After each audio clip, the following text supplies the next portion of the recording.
Beaucoup de gens essayent d'attirer les auxiliaires des cultures, d'attirer beaucoup d'insectes. Plus de 80% d'insectes mangent d'autres insectes.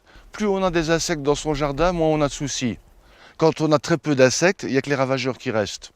Donc nous, on a une politique de traiter le moins possible avec des substances naturelles. Après, nous avons des tas d'abris à insectes sur le site.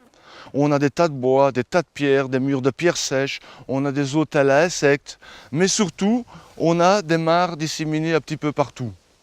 On ne pense pas souvent, mais les insectes, ils ont souvent soif et ils ont besoin de boire aussi. Et pour que tous les insectes soient représentés qui se promènent dans le jardin, de multiples points d'eau sont nécessaires. Ce petit point d'eau, c'est juste une bassine enterrée, c'est pas très joli, mais c'est très efficace au niveau écologique.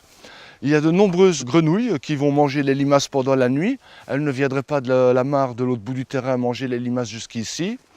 Et il y a une petite planche qui permet à tous les insectes à pattes du jardin de pouvoir les s'abreuver quand ils le veulent.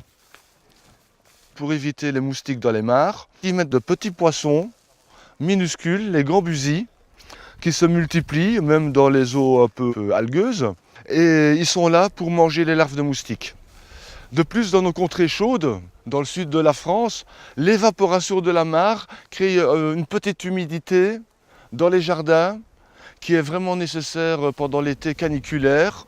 Et on voit que ça renforce vraiment la santé des plantes.